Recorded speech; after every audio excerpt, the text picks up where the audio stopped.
With great power comes great responsibility. My content existed because I tried my very hardest to be an absolute and utter realist, especially with uncomfortable truths. I was pointing out that very uncomfortable... Is that a truth? It's an uncomfortable truth in many parts of the world. It's not a truth that I'm happy about. I don't want to be seen as a negative influence in the world. I know that there's a whole bunch of men. I get thousands of emails a week from men whose lives I've saved. I get thousands of emails a week from men who are on the verge of suicide and I've saved their lives. I believe in protecting and providing. I've been misunderstood. I don't want anybody to be offended by anything I say. I want to be a positive force in the world. I don't want anybody to hear what I say and make them feel bad about themselves. I want all people to live righteous and good, whether they're male or female. I think righteous is living true to your heart and knowing that you're doing good by people, not snaking anybody, not lying to anybody. I know I live a very righteous life. The government is not capable of helping the poor. And this is why it's so important as a person you take personal responsibility and understand you're living in a world where the matrix can be cracked, you can make a bunch of money, but you need to take responsibility and do it. I refuse to accept that there are people out there who cannot become happy, contented individuals. I refuse to accept we live in a world where God has created people who, no matter how hard they work and how good their life becomes, can't be happy. I don't accept that. I accept that the universe is a very giving place and that God loves all of us. And if you try your best and you work hard, you can become a better person. I'm telling the younger generation that if they don't get up and work hard and make sure that they're important, that the world's not going to give a about them. 99% of my content was aimed at men telling them the truth, saying that as a man, you're born with no inherent value. You have to become important. You have to go through some pain or go through some suffering to make people care about you. Otherwise, you're not going to matter. As a dude, if you walk into the party and you've put no effort into your life, nobody about you. And every man out here knows. And one of the great things about the masculine journey and masculinity is that we've all lived a semi-similar story. It's kind of cool. Like, we've all been the teenager, gets heartbroken. We've all been unimportant. We've all worked hard and then started to get some clout. And then we've all kind of lived the same kind of journey. So I say to everybody out there, yeah, if you don't follow that path and follow that journey and in one way or another get to the top, whether it's fighting, whether it's comedy, whether it's musician, whatever it is, if you're just going to stay somewhere near the bottom and then at the age of 44, email me saying I'm depressed, well, of course you're depressed. Yeah. But that was your choice because you have to build yourself as a man. And if you decide not to build yourself, then your life's going to suck. My main message is to resist the slave mind, to understand that every single thing you're being told has an agenda behind it, or you would be told otherwise. To examine every strongly held belief you have and try and identify where it comes from and why you have it. I sit and argue with people, I discuss things with people, and they so fervently believe a point. And I say, why do you believe that so much? Like, do you have personal experience? No, but I saw the news. The news told you X, and now you are desperate. You will sit here for hours arguing that point. A lot of people are completely empty vessels ready to be programmed. And I try and tell people, listen, to just stop for a second and understand that the things they're telling you to believe are not necessarily for your benefit. The people who make the rules don't make the rules for the benefit of everybody. They make the rules for the benefit of the people who make the rules of the game. So I'm telling people to resist a slave mind and just be critical thinkers, keep their brain open, pay attention to things, be perspicacious. That's the general theme. And it doesn't matter whether you're left, right, liberal, man, woman, etc. It's just think for yourself. That's the general. I believe men and women are a beautiful union. I think we're slightly different, but when we work together, we're the most powerful force in the world. And I certainly believe that men and women, when they work together, is the most beautiful force on the planet. So of course I believe in men and women. Of course I believe in love. Of course I believe in marriage. Of course I believe in family. Okay. I believe in marriage in the traditional sense. I believe a man has a duty to stand up and be a real man. I believe that the problem with the world today that we are facing is that not enough men are sticking to the age-old ways of masculinity. I believe that me standing up and saying a man must protect the woman and provide for her, so he needs to make sure that she's safe. He needs a degree of authority. I believe women are sovereign individuals and they can make any choice they so desire. I think that it's important that we remember that a man has a duty. I think I certainly in my relationship have a financial responsibility to provide for my woman. My woman would never have to work unless she wanted to because I'm the kind of person who works hard enough. And I'll make another point that needs to be said. The number of women who have stood up and stuck up for me is ignored. Thousands of women are making videos saying, I've met Andrew Tate, he's such a nice guy. I wish I had a man like Andrew Tate who felt responsible to protect and provide for me. You know what? I do belong to my husband, that's why I married him and I love him. We ignore the thousands of women who stood up and stood by me and said everything I said is true. This is that there's a large contingent of men who still want to make money, go to the gym, be strong, drive a fast car, be traditionally masculine, and don't want to be shamed for that. I believe that feeling depressed is real. I don't believe depression as a clinical disease is real. I think PTSD is very real. Unfortunately, I have some friends who suffer from that. I know that feeling depressed is real. I believe that the number one power you have against these things are trying to take control of your own mind and affecting your own life. I believe that it's not healthy to hand over all your power and believe that depression is an outside disease that you can't affect. I know that when I've had difficult periods in my life, and also many of my friends, like I've said, suffer from PTSD and been through terrible things. I've lived a very difficult life, and I know people who have, that the things that made them feel better is when they woke up and said, you know what, I'm not going to allow this to damage me anymore. I'm going to take responsibility. I'm going to get up and I'm going to fight this as hard as I can. If someone comes to me and says, I'm clinically depressed, or I feel very, very sad, I would say the first thing you need to do is stop accepting the identity of a clinically depressed person. Stop accepting you have no control over this. And what you need to do is stop identifying that way, and let's work together to try and fight against it. A lot of people who are clinically depressed are suffering with something in their life, and if you fix the problem in their life, perhaps they won't feel depressed anymore. The thousands of people who have emailed me saying, my doctor told me I was clinically depressed and it's a disease that I have got in my brain and I can't be fixed. And I started listening to you and I realized that that's not the case and I can fix my own life, and you're the only person who has ever helped me. I believe feeling depressed is real. I do not believe it's a disease that you catch from the sky and you cannot affect. I believe that no matter what happens, I believe you have control of your own mind and you can fight against it. I believe if you change your circumstances in your life, you may feel different. I'll give you a quick example. I had a guy who emailed me saying he was clinically depressed and he was going to kill himself. I obviously am not a psychiatrist, I'm not a doctor. I told him, because I replied to my emails. I said, have you been to a psychiatrist? He said, yes, I'm clinically depressed. I've been on these pills, this amount of time. I'm on antidepressants, it doesn't work. I said, I don't know what to say to you besides this. And he said he lost his girlfriend, that's why he became clinically depressed. I said, listen, go to the gym, get a six-pack first. Once you've got a six-pack, email me again. If you still feel like killing yourself, I don't know what else to say to you. I'd say, strong body is a strong mind, go train. He went, he started sending me progress pictures, emailing me him getting in better shape, and eventually got a six-pack. He's now a professional bodybuilder. And he said, I can't believe I was considering that. I feel so much better, etc. The doctor was telling him he was clinically depressed and couldn't cure it. He started taking control of his own life, and now he felt better. That if somebody has depression of any kind, whether it's clinical, whether it exists or not, whether they feel depressed or not, whatever, that taking control of their life, taking personal responsibility, and working hard is always going to be the positive, best thing they can possibly do for their life going forward. How positive is it? Of course, money can't buy happiness, I agree. But money is the third most important thing in the world. First is your health, because you have nothing, you're going to die. Second is your relationships, because you need love and family, that matters the most. But money can buy everything else. So money's the third most important thing. The average people come to me and say, what do I do? I'm just the average guy. And my only answer is stop being the average guy. It's my only answer. You can't just be the average guy anymore.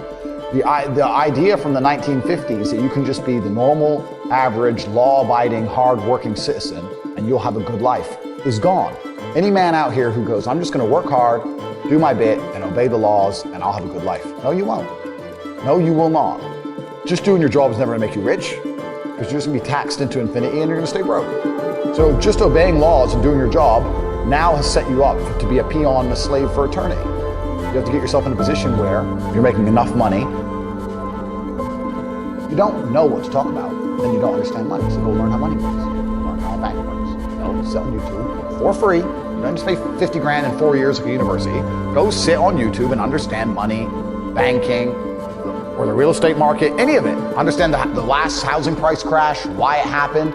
Understand mortgage rates, how that's affected by interest rates.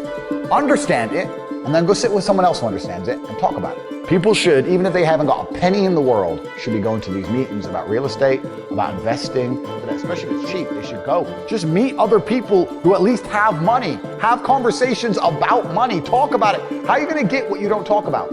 And yes, the cycle of precipitation, right? So a cloud comes, it rains, it falls down to the ground, it goes under the ground, whatever, goes into a stream, it moves into the stream, goes to the ocean, evaporates again, up to a cloud, floats somewhere else, falls down again. It's always moving. That's how money is. People think that money is in these large, stagnant pools hidden in people's bank accounts. It's not really true. Money is constantly moving all the time. And if you can find a way to get in between it and stand in the right place at the right time, you're gonna get wet. I think that's the new modern way to view the world. It's an attention economy. It doesn't matter what you do. If you're getting attention, you'll make money. One habit that people need to adopt, and this is a habit I had for a very long time, and I've actually recently cleared it from my brain because I've reached a point where peace of mind is more than money. But every single time money is spent, you need to identify how your money was taken. And I say taken because money can't be made. Money is taken.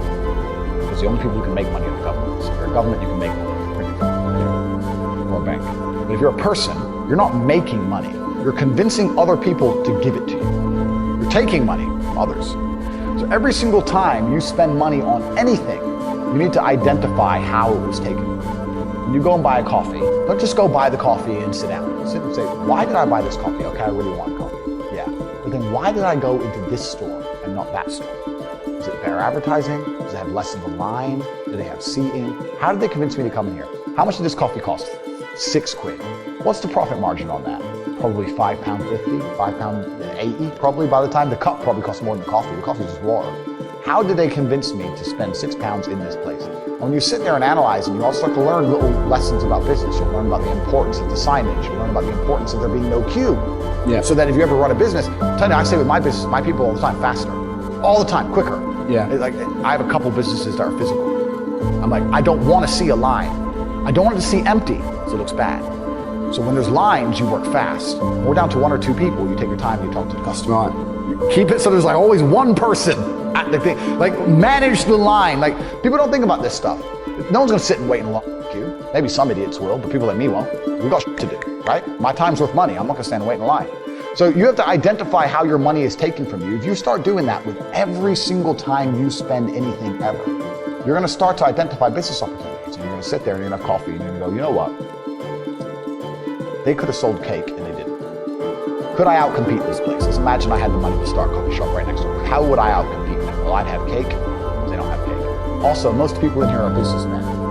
And the guy serving some dude. No, we need a cute waitress. His ass is fire. We need a chick. Put a chick here, put some cake in. Financial Times, some business people in. Just think. People don't even think about this stuff. They don't use their brain ever. They don't ever look around and realize how they're spending their money. They don't look around and look at which businesses are successful. They don't look around and pay attention to anything. They don't look at the world and all the things that are happening and how it can benefit them. None of it. They don't look at any of it. They're too busy following the circus. That's why it's clown world. I was walking to school, to college with a couple of my friends and a Ferrari drove past. I said, bro, you see that? And he goes, yeah, what about it? I said, doesn't that piss you off? I must be about 16. He goes, why?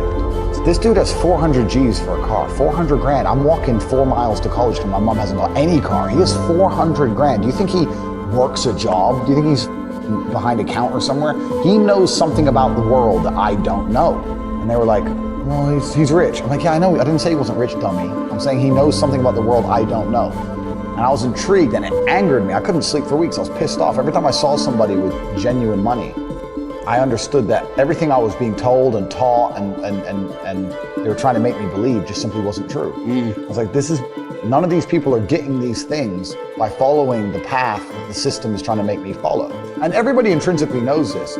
If you go to if you're at a BP, you're at a petrol station, and I pull up in my Lamborghini, nobody goes, wow, he went to school. He studied hard. And they do that because they know that the easiest way to amass wealth is to break the rules, because the rules are not designed to allow most people to make money. You can make money within the rules, of course you can, but most people don't. Most people who follow the path work, consume, die. That's it. So I always knew the same thing as you, and I knew there had to be another way. I knew that just working for money was a paradigm that wasn't true. And then you understand making your money work for you, and you understand delinking your time from money. Yeah. You start learning to understand these things, but eventually you build a system and you build an ecosystem like me. I have 60 or 70 people work for me all around the world. And things just happen and money just kind of appears as long as everything's well organized. I mean, in my experience, like imagine if I didn't have all this money and I had to go get a job again, I'd get a sales job because I've always been a salesman. And I think that's a very important life skill to have, to be good at sales, and to deal with the stress and have a commission-only environment. They don't even, I don't know if they even teach sales in university. Yeah, it's all garbage. They don't teach anything important. They just teach anything. They teach things that are going to keep you inside the slave mind. And they want you to go to school and then go to college and then go to university and get in debt. And you have to be in debt so that now you have to work. And you're working and you're in debt, and then they want you to take on more debt if possible in the form of a mortgage, which a lot of people do, which we can talk about today in property time. And then you're in debt now, and once you're in debt, you can't really quit your job, and it's very difficult for you to leave the country. And now they can hold things over you. So that's the goal. It's all about control mechanisms, and the system is very well designed to make sure that people are conditioned to obey. It's very hard for the average person to say no to anything. Unless you have millions and millions and millions of dollars, it's very difficult to even have an opinion on subjects. That's the thing about being a man, and that's what I was saying to the kids. It's like, look, you need to get up. It's going to be very, very difficult. The world's getting harder and harder, especially for men. It's all clout, it's all status, there's no way you're gonna matter unless you get up and work extremely hard. Should young men aspire to work very hard, have no criminal record, become multimillionaires, protect and provide for the women close to them, be sovereign so they can stand up and have their own points of view in face of cancellation, be able to not be mentally intimidated when they go on national TV and there's traps set up for them? Yeah, I believe that confident, strong men who stand up and protect and provide for women are a good thing for the world and a good force for the world. And I don't think that I put a magic spell on anybody. I think there's a whole bunch of men in the world who understands my value. And if men grow up to be like me, you're gonna have a whole bunch of people with no criminal record, dedicated athletes, who protect and provide for the people close to them,